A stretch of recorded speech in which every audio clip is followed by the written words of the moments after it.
Welcome back, and now we're looking at the hashtag Free Nnamdi Kanu protest, which has been demanding the immediate release of IPOB leader Nnamdi Kanu. And that raises the question if the quest for freedom in Nigeria is truly at Uhuru, or is the struggle far from over. Pardon me.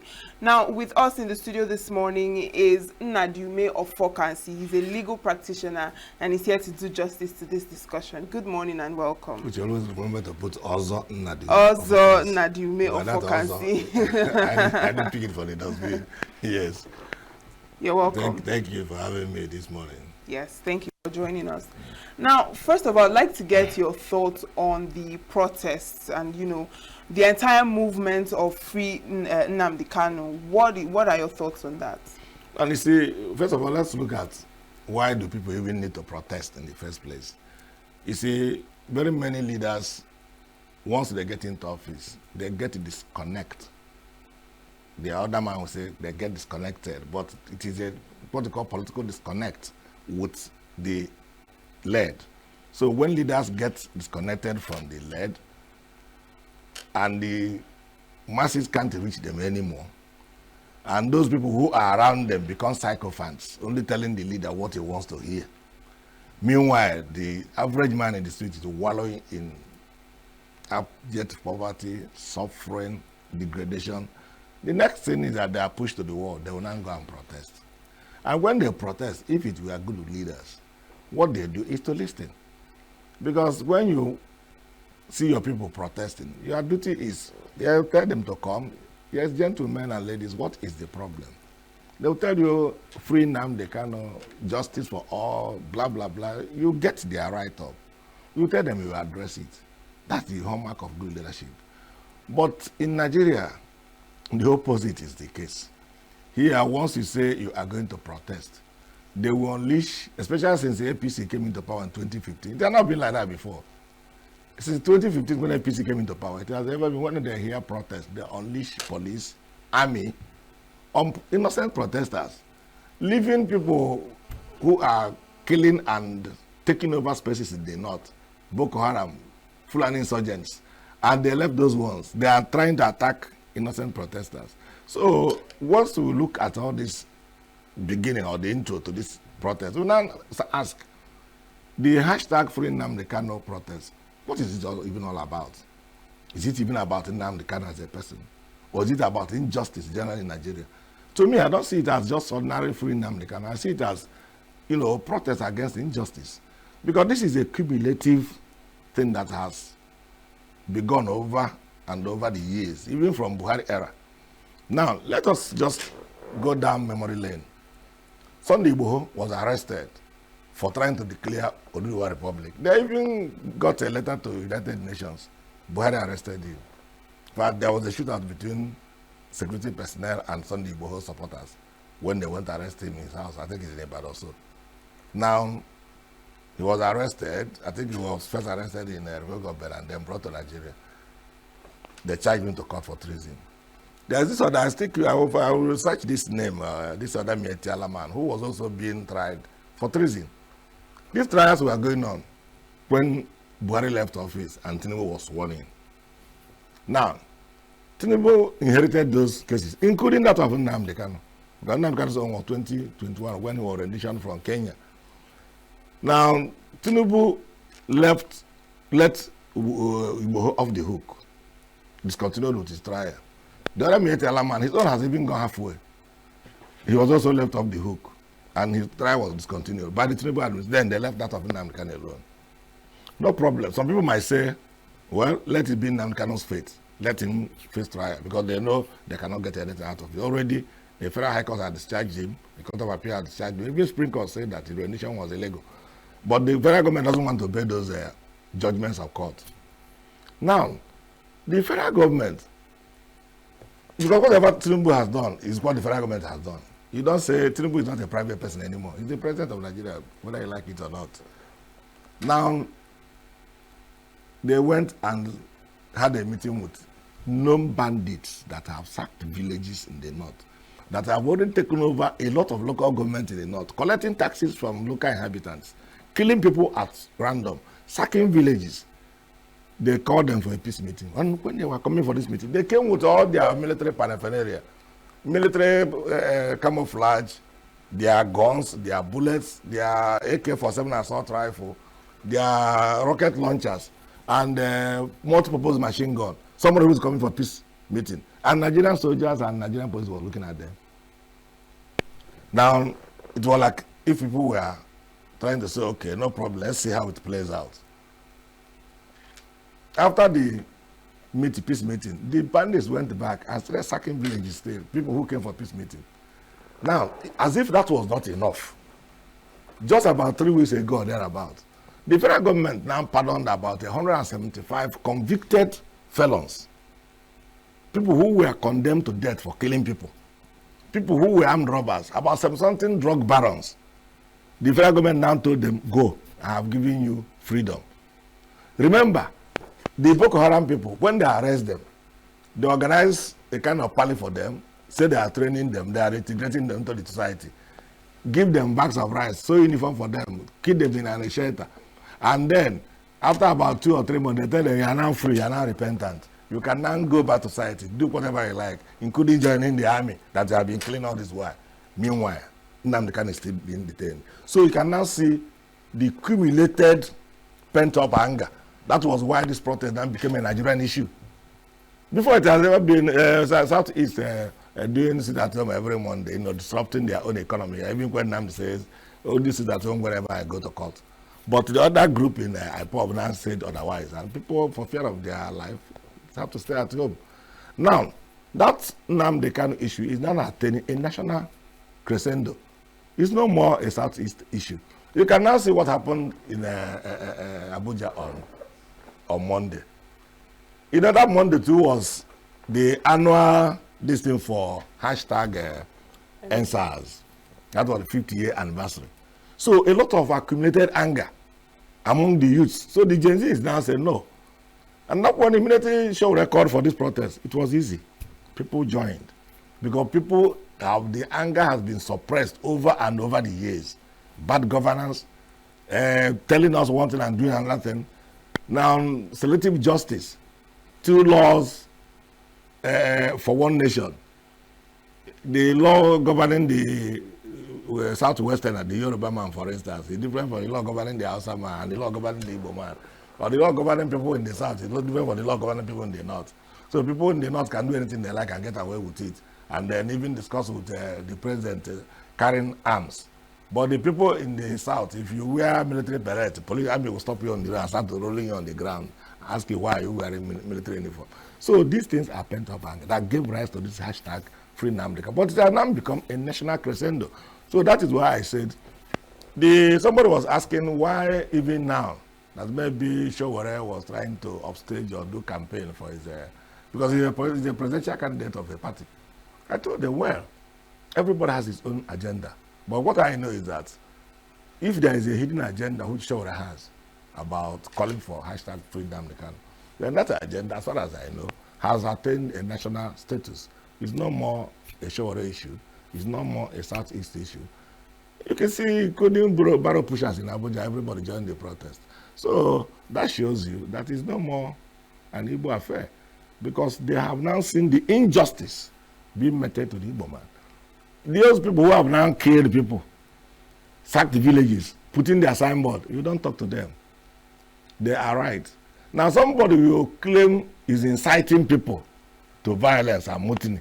That is the one you now arrest, leaving the one who has already killed people. Now somebody who said he is inciting other people. So you can see the double jeopardy in the federal government stance. And but seeing as this case has spanned for quite a while, a lot of questions are arising as to why it has remained unresolved, and what does that say about judicial independence and constitutionalism if the court has given multiple orders for his release and he's still being detained? You see, that's why I say there are different laws for different individuals in this country. People who are from the south here, especially southeastern areas, they have our own different law as against those in the north. But you see, Nigerian government, especially this APC government, I keep saying it, they have a strong penchant for disobeying court order. Very strong one. You can recall that not only Nnamdi Kanu's case, there are a lot of court orders that once the court order doesn't favor them, it is as good as abandoned. But once it favors them, that's the one they drum up.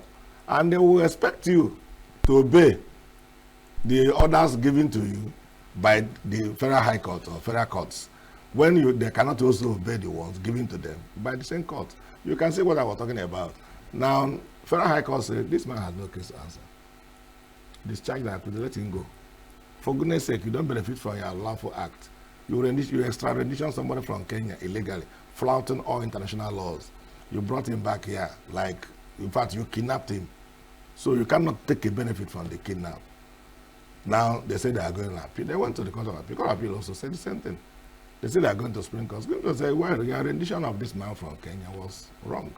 And you cannot just go and kidnap somebody and say you are bringing him back to trial. There are procedures for doing these things. Even though the Supreme Court still said that it does not stop whatever charge the prosecution still want to give against Nnamdi Kanu. But then this rigmarole, what I call it rigmarole, you move from High Court, Court of Appeal to Supreme Court. You go back again to the High Court. And whenever court says this man is pronounced free, you cannot hold that man 1 second beyond that period he was said he is free. Any further detention of that person amounts to infringement of his fundamental rights. So that's exactly what they do in Nnamdi Kanu's case. Because when this court will discharge, they will keep him and say they are preparing another charge. It is not done. It has never been done. But like I said, it is different laws for different people. But like I also said, the whole nation is now seeing the injustice in Nnamdi Kanu's case. Many people may not have agreed with Nnamdi Kanu's method, but because of the way things are going now, people now see that his own is extraordinarily different, and the federal government is complicit. So if they cannot obey their own courts, what do you think? Remember, this Tinubu of a man is a product of a protest. In 2012 and 2014, they embarrassed Jonathan. They occupied Nigeria 2012. Buhari, Tinubu, Soyinka, Tunde Bakare, name them, including this Bayo Nanuga, who is writing all this rubbish now on Twitter. So they were the people who marched and occupied Lagos for 1 week because this man moved fuel from 65 naira to 75 naira or so. They said they must take it back to 65 naira. Good luck, Jonathan. Jonathan took it back to 65 naira. And that is the listening president. And Jonathan never brought tear gas. He never brought military. He never brought police. Not that he doesn't know he has some power. But you know it is a civil, non-violent protest. So you should allow people to. And it was because the protest was done that he now know that people doesn't like removal of oil subsidy, that people don't like the increase in fuel price. So he had to go back. But is it not the same fuel today that we are now buying for at least close to 1,000 naira? And the people who did this protest, apart from Buhari, they are still alive and they are all kept quiet. So now, seeing that in the past we've had peaceful protests and the demands of the people have been met, and now we're seeing that in recent times, even back to NSAS, and also this one, we're also seeing issues of tear gas being fired, just like you mentioned earlier. And so how do you interpret this change? Is it that we cannot, as a people, have a peaceful protest in the country without fear of all of these incidents occurring? In fact, you see, from 2015, when APC came into power in federal level in Nigeria, I think they are the most intolerant government Nigerians, even more intolerant than the military. The military tolerated protest. Remember during the military era, people protested. The same Tinubu under Nadeko. You can recall if you go and Google history, it might be so tender then, but I'm telling you, at that time, Nadeko was the threat to Abacha, as deadly as Abacha was then. But still, Nadeko was protesting. Remember also that in 1993, Nigeria shut the entire country down because Abiola's mandate was denied. That is the one the woman named Osa Abiola. You can, when you hear Osa Abiola, it was because Abiola won an election of June 12, 1993. But Babangida decided to cancel the election after even close to calling of the last results. But the INEC man then, or what they call FEDEC also, then Professor Humphrey was, insisted on calling the entire result. But it remained, I think, either Taraba or one other state again. So before you know it, they went to court, Babangida went to court, and got a court order through Justice Ibeme, stopping the announcement of the result. Wosunam packaged the entire result and went to the Federal Court of Appeal, Kanu, and dumped them. Now, filed a suit in Kanu. So if you now want to get the CTC of the entire election, go there, apply to the court. It's not a public document. The court will give it to you. And that was what now made Buhari, when he eventually became president, decided to go back and make June 12 Democracy Day. People will now enjoy Democracy Day. The man who won that election has been killed because he was killed. He was in the military detention where he died under Abdul Salam Abubakar. After Abacha died, Abdul Salam was saying that he's going to release him, he's not going to release him. Maybe the West that was still holding grip on Nigeria. They brought Mrs. Rice, one Secretary of State for African Affairs, or so what they call her. She came here. They said they drank tea. After drinking tea, they said Abiola had a heart congestion, and before you know it, Abiola was dead. Now, if you, from that period Abiola died, throughout the whole of Abacha's era, if you come into June 12, they would unleash police and the military everywhere in case people are going to protest. Now, when Buhari came on board, Buhari behaved like a Democrat, even though he was not. So Buhari declared the June 12 a public holiday, and then gave Abiola his mandate posthumously when he's already in the grave. And Abiola was conferred with GCFR in the grave as the declared winner of the June 12 election that the military refused to declare. So that is where I say, but beside that one, that good one we say Buhari did, every other thing they do, you can see the answers. It was so bloody. They killed a lot of youths that made them set up judicial tribunals of inquiry in all the 36 states of the Federation to see how many people were killed and how do you compensate them, including policemen. Police officers were also killed during the protest. Now, it didn't teach them any lesson. We had other protests, about 2 or 3 other protests, including the End Bad Governance protest after the hashtag NSAS. Still, they meet protesters with high-handedness, tear gas canisters, live bullets. That is the only problem that happens in Nigeria. And like I keep on telling them, these things, they are suppressing the youths. The day it will explode, NSAS will be a child's play. And they will run away from that, their exalted office. Just go and mark it somewhere, say by Sapokan said it. The day this suppression they are giving to Nigerians will explode. It's not for old men like us, but I know that the jobless millions of youths who are roaming the streets, like you see what happened on Monday in Abuja. As early as 8 o'clock, when Shobra was still calling people and telling them they are about going to Transcorp Hotel where they are going to march, police drove into the place when there were not more than 10 or 15 persons gathered. And they told them to disperse from there. Before you know it, they started throwing tear gas and shooting into the air, live bullets. 3 people. But they did stop the protesters. No, it didn't. Before 11, the crowd became amorphous. Before 12 noon, Abuja was brought to a standstill. That shows you that people are angry.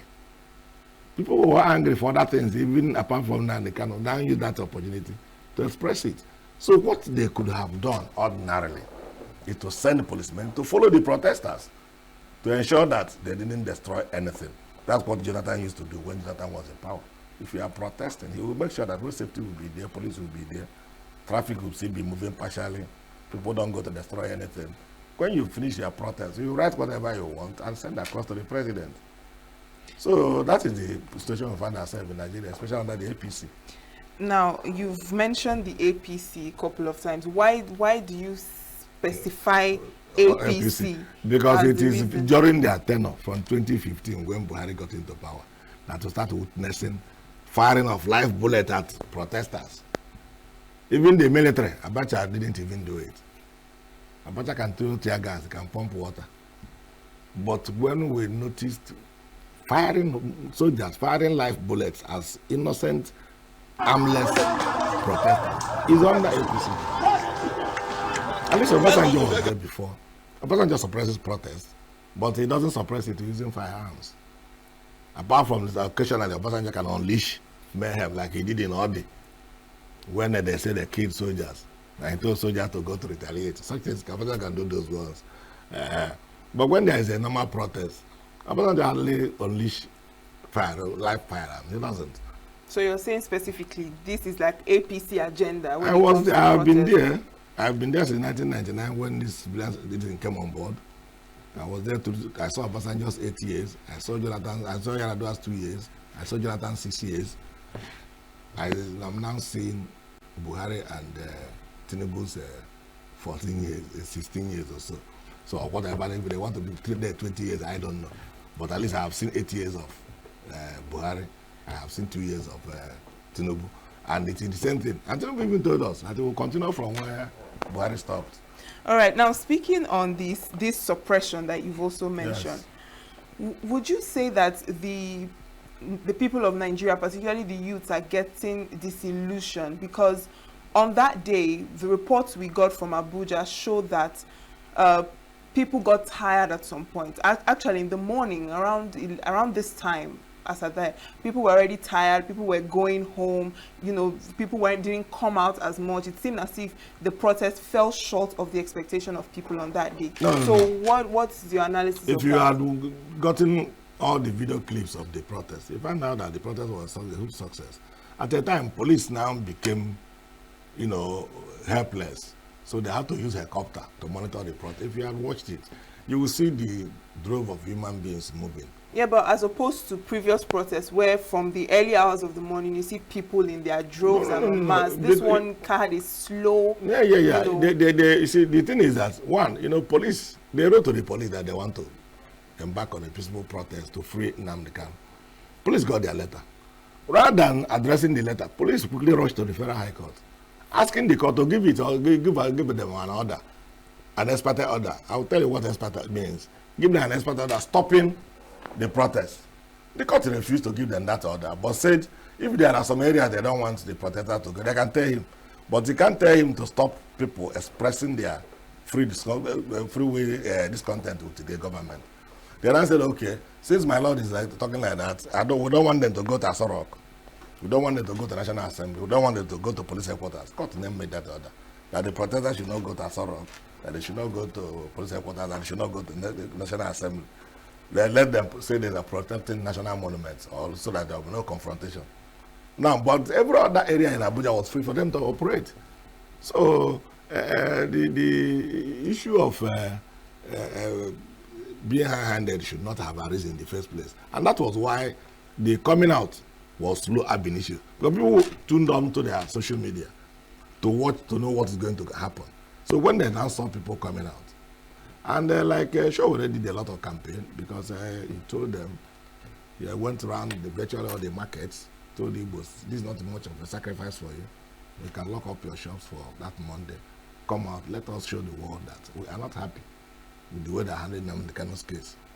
And then Nnamdi Kanu's case has attained a national dimension. It's no more something of Nigeria alone, because I am very much sure that President Traore of Ibrahim Traore of Burkina Faso spoke to Vladimir Putin of Russia about the Nnamdi Kanu affair, specifically for about 40-something minutes. So the video is on public domain.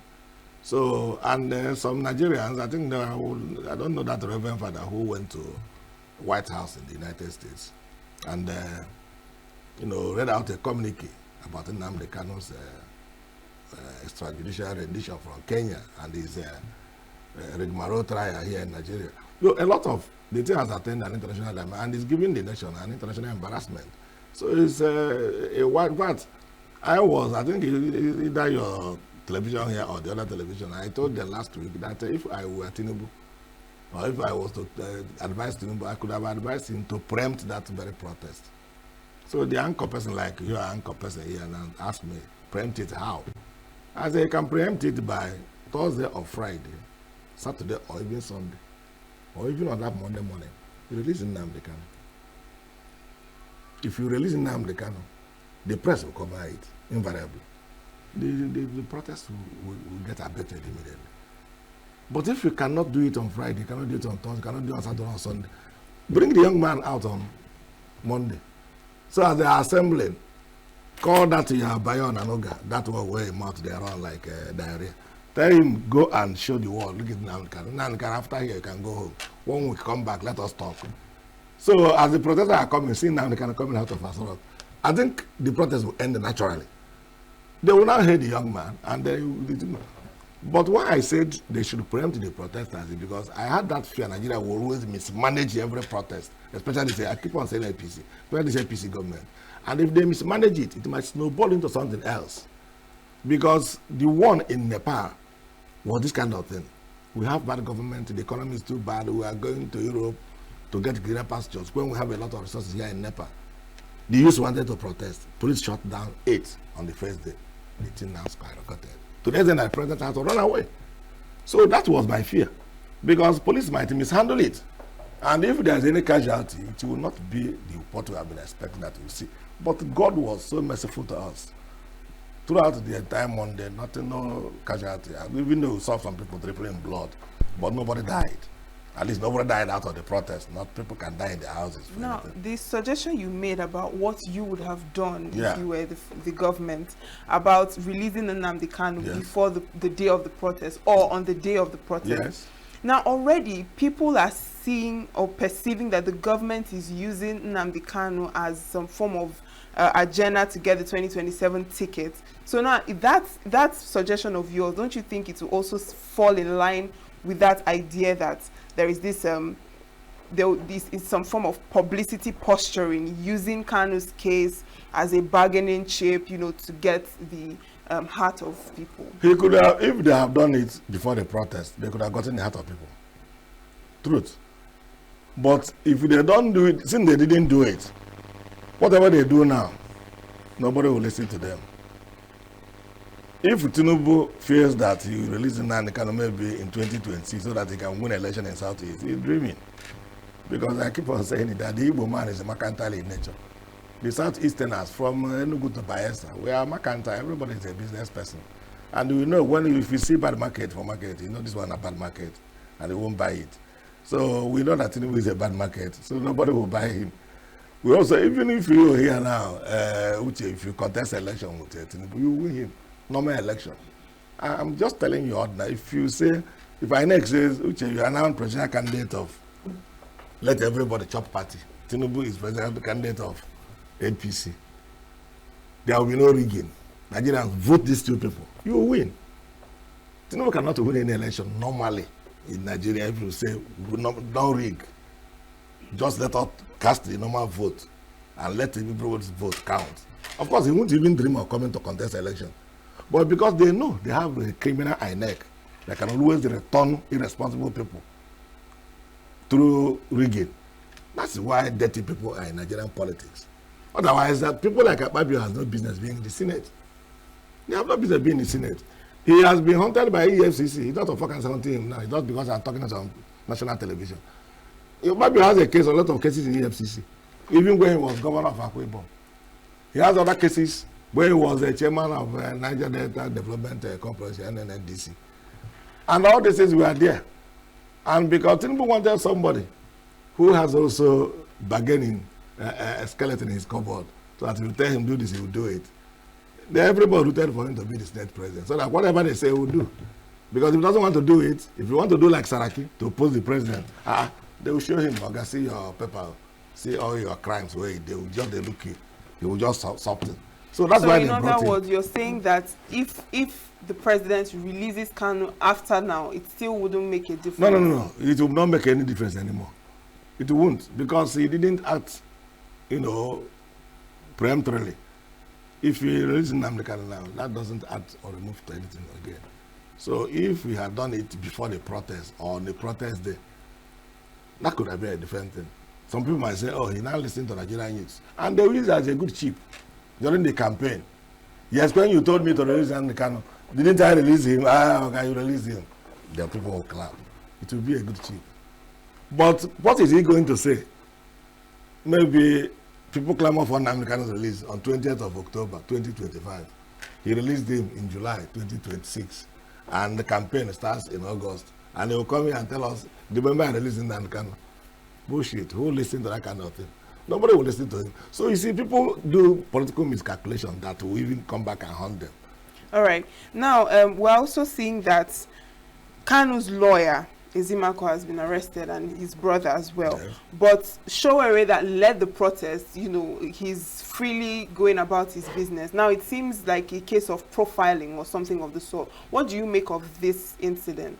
No, you see, Aloy was arrested that morning when they were conversing, because I watched all the part. I followed the protest from 6 a.m. So when they were conversing, they had siren coming. They were saying, don't run, don't run, don't run.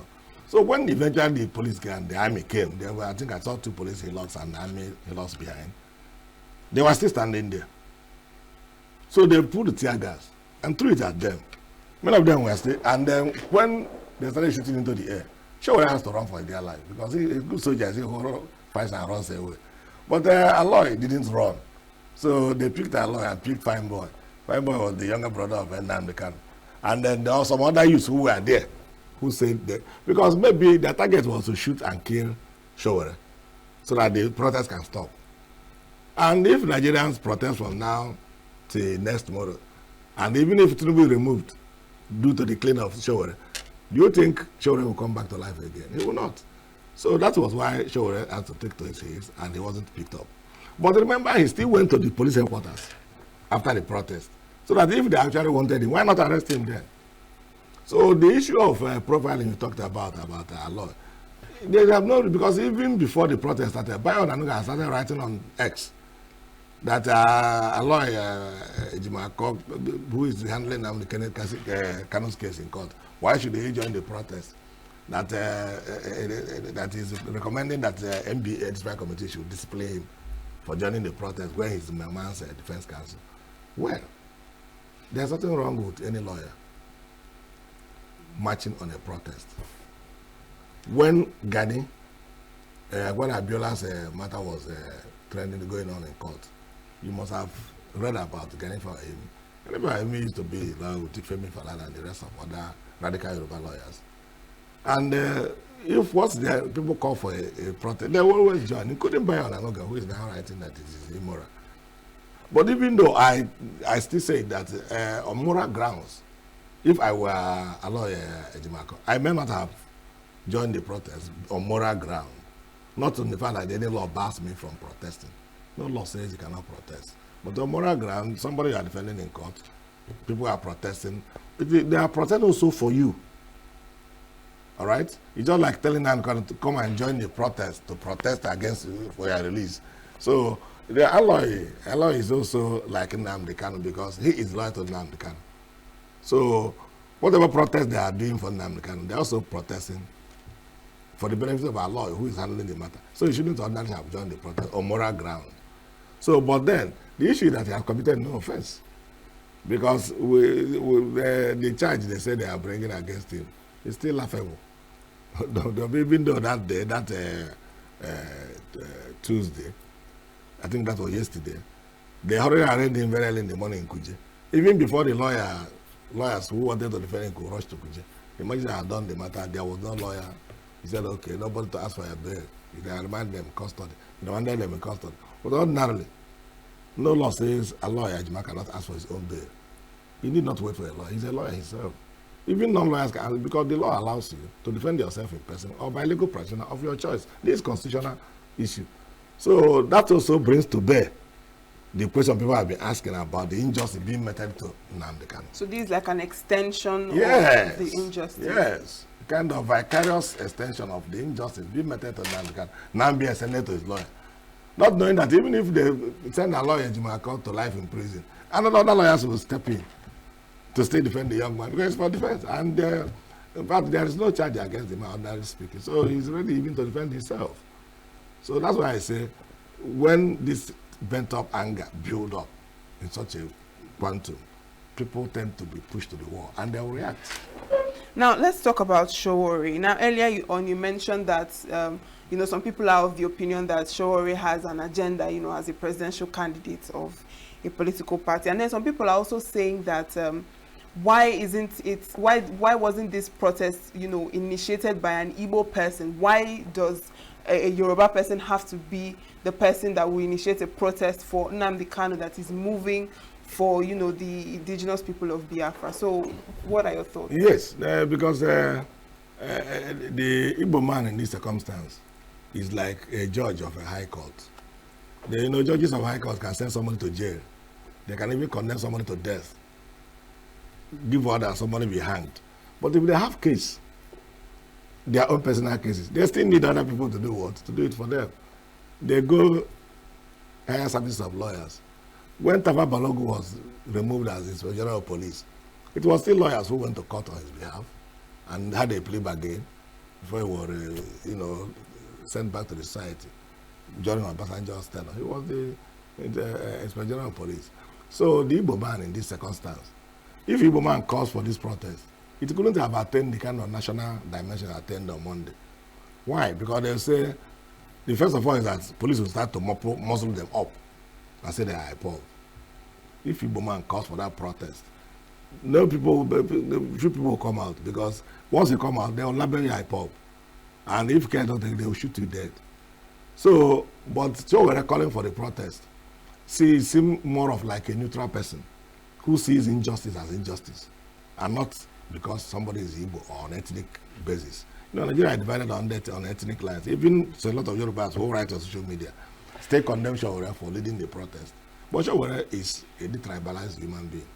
So if he has a political agenda, that is good for him. Because I keep on telling people, excuse me, in the absence of Peter B, my preferred candidate, my option B is Shawara. Since we are staying in the south. Why? If we go north, my option B in the north is Dati Baba Ahmed. If I'm going to, I'm looking at people who are ready to use your commonwealth to ensure that you, who is here, if you are working in a signature TV, that whatever salary you get here will be enough for you. If you earn 10,000 naira, you buy a bag of rice for 1,500 naira. That is the essence of good governance. Not they are giving you 70,000 naira minimum wage and the bag of rice is 220 naira. So what type of rubbish is that one? So that is the kind of people that will use your commonwealth for you. That is the kind of people that will carry out the revolution that Africa badly needs now. Because everything that will make us the wealthiest nation in the world is in this country, Nigeria. Nigeria has the largest concentration of minerals in the whole of the world. I'm not talking of only Africa. There is no kind of mineral that's not here, including California. One of the most expensive mineral on earth is in Sambisa. And that's what they say is, what do you call it? They say it's Boko Haram and the Sambisa forest. They are mining it illegally and selling it illegally in the north. Just like there is gold in Zamfara. And the Chinese are coming to steal that gold from Zamfara and carrying it to China. They created the wrong way, a plain wrong way inside the forest. You can recall that when Buhari was there, Buhari had to place a no-fly zone in Zamfara. And you ask yourself, why place a no-fly zone in Zamfara when Zamfara has no airport? He placed a no-fly zone where there's an airport. If there's no airport, you don't place a no-fly zone. So even here in Enugu, we have our coal. They are mining it down in Agobiwolo, just on the road to my own village. Chinese are mining our coal there. Africa doesn't know who gets benefit of the coal. We don't know who gets what, who doesn't, whether anything costs even to Enugu State as a state. So that is why I have these people in my mind, because you're asking me why do I choose Shawara as option B in the absence of P2B. Or if we go up north again, maybe in the next 8 years, why should I choose that Baba Ahmed? Because these are people who tell it. That Baba Ahmed is the only senator who rejected the Apo village house. He's the only person who rejected it. All right. Now, also, it seems as if the governors of the Southeast have also remained largely silent, you know, or for want of a better word, diplomatically careful in this entire saga with Nnamdi Kanu, particularly this protest. So what are your comments? Now, Shawara has exposed our Southeast political leaders. I love what the man did because has exposed them. When I talk about political leaders, I mean especially those ones in office as at now. We are not asking them to join the protest, but their speech before and after the protest has a lot of impact, including the so-called Ohaneze, I use the word now so-called for Ohaneze. I never had such disdain for Ohaneze before as at now. Because Ohaneze now seem to be, occupied by people who are hungry. That's what it's unlike the Ohaneze of any other them. No. This is not the not Ohaneze. The Ohaneze has drastic change. Maybe if Dave Umahi gives them money, they sing a different tune. How can Ohaneze open their mouth and tell the people that they don't support the protest to free Hassan, that it will be counterproductive? So tell us, what have you even done before the protest started? Soludo was asked about the protest. He said he came to the television for his second term campaign. But if he's to say that Nnamdi Kanu should be released, fine. But that is on the leap. Ojo Kanu was asked about the protest. He said that they should allow the cause of justice to run its full course. But during Igboho's own, cause of justice did not run its own course. During the Mete Alaman's own, cause of justice did not run its own full course. And nobody is talking about full course on the bandits that are having meeting with the federal government. Nobody is talking about the court running its full course on the people who are convicted, 170 people who are convicted, who the president are released. Those ones, they should not run its full course. It is only in Nnamdi Kanu's own. That's why I said, David Umahi, that one is no-go area. Because if you mention David Nnamdi Kanu where he is, it's like somebody has poured hot water on his head. He will start ranting. So, but Shawere took all of them by surprise. Because he called all of them, including those in government, including P2P, he called everybody. That this is what we want to start on. So anybody who says that the man did the wrong thing, I don't see why. And but like I keep on saying, you see the position of P2P in all the things. I never said that there is no cause in the first place, even detaining Nnamdi Kanu. Then they ask him what will you have done different. Say, even including the Metiala, including the Boko Haram, he will call everybody to a round table like we are here now. Why are you agitating? Why are you killing people? Why you want to hear from them? That's the man's position. And like I keep on saying everywhere I go, no war has ever ended on the battlefield. Every war is on a table like this. Before the war starts, they will come here and say, we are disagreeing. The people are mad, we won't agree. They say, the other people say, the people are mad, we won't agree. They'll go to battlefield. They start killing themselves. After killing themselves to their satisfaction, they'll come back to the table again. We are going to stop this war. We'll now sign a treaty for peace. They sign. On the table, everybody will now go home.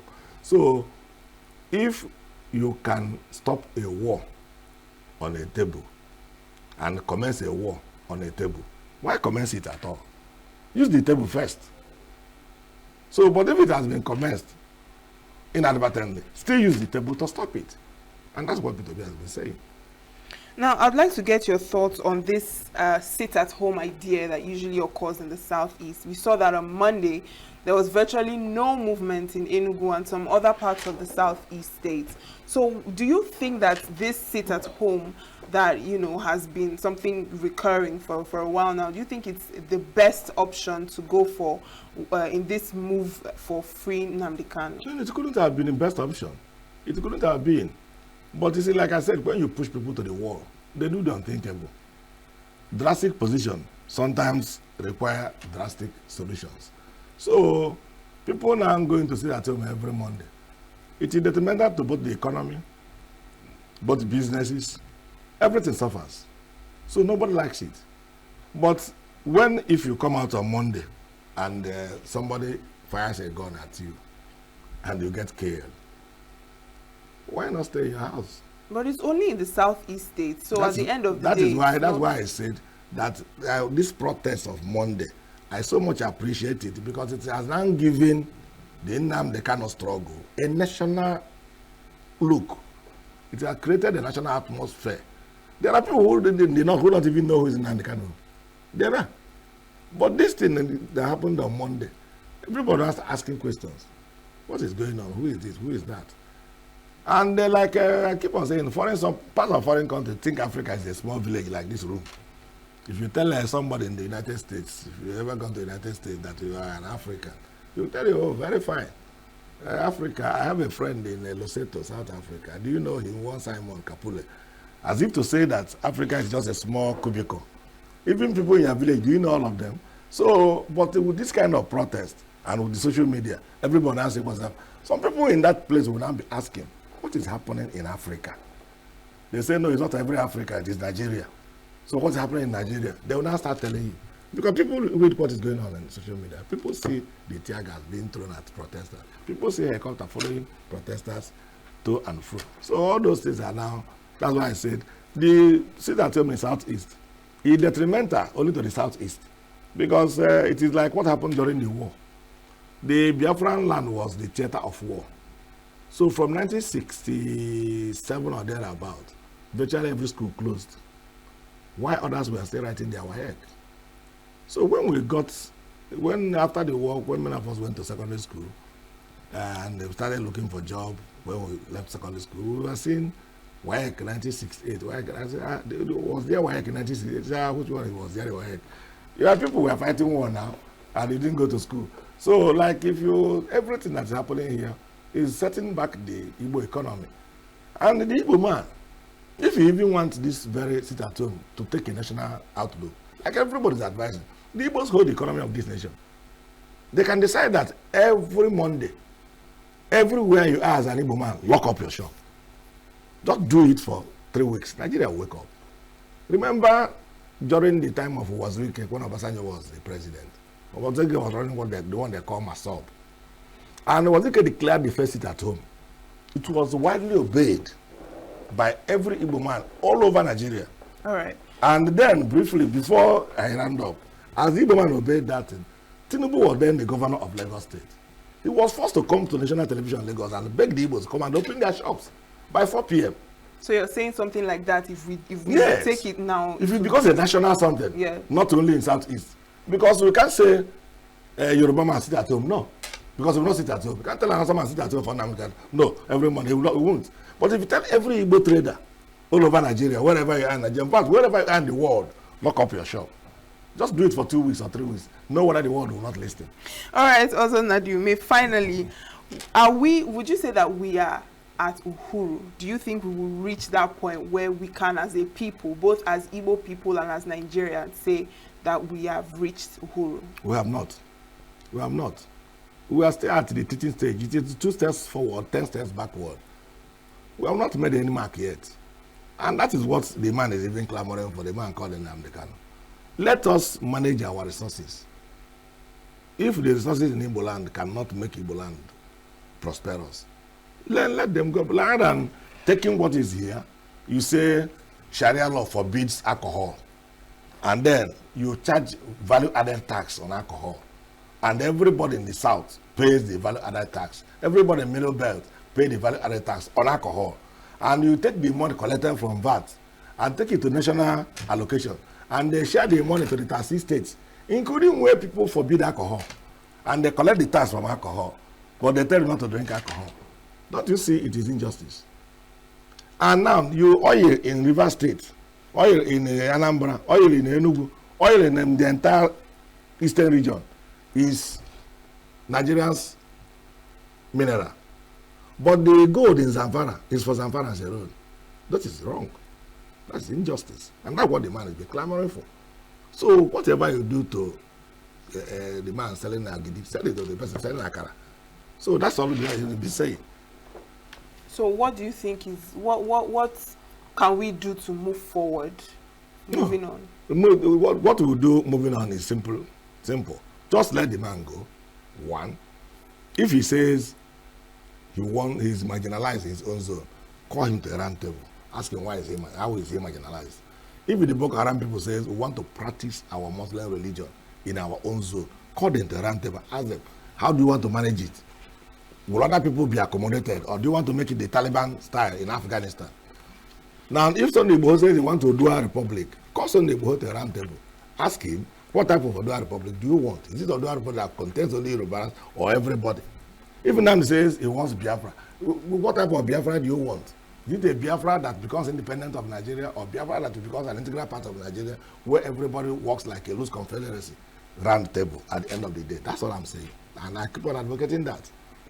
All right, thank you so much, Ozon Nadume of Fokansi, for joining us this morning to discuss the hashtag Free Nnamdi Kanu protest, not yet Uhuru. It's always a pleasure to have you join us in the studio. Thank you very much for having me. Thank you for coming. Yes, thank you for having me. Yes, and thank you for being a part of this conversation. Make sure to stay tuned as Global News is coming up next. Do stay with us.